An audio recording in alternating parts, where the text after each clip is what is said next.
नमस्कार मित्रांनो, आज आपण झेब्रा प्रिंटरमधून लोगो कसा प्रिंट करायचा तो आपण एक ट्युटोरियल पाहणार आहोत. प्रथमतः आपण झेब्राचा लोगो डाउनलोड करून घ्यायचा.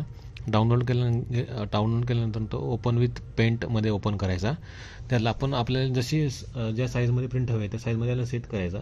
साईजमध्ये सेट केल्यानंतर तो फाईल सेव्ह ॲज करायचा. सेव्ह ॲज करताना BMP पिक्चरवर क्लिक करून सेव्ह फाईल टाईपमध्ये मोनोक्रोम बिटमॅपवर मोनोक्रोम बिटमॅपवर क्लिक करून तो सेव्ह करायचा.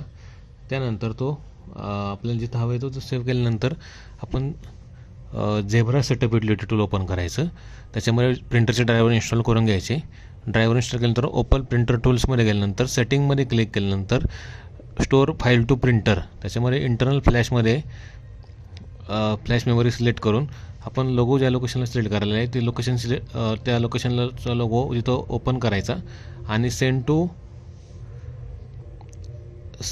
प्रिंटर वर क्लिक करायचं आणि ॲप्लाय करून ओके करायचं. त्यानंतर झेब्रा सेटअप युटिलिटीमध्येच ओपन कम्युनिकेशन विथ प्रिंटर ह्या आयकॉनवर क्लिक करून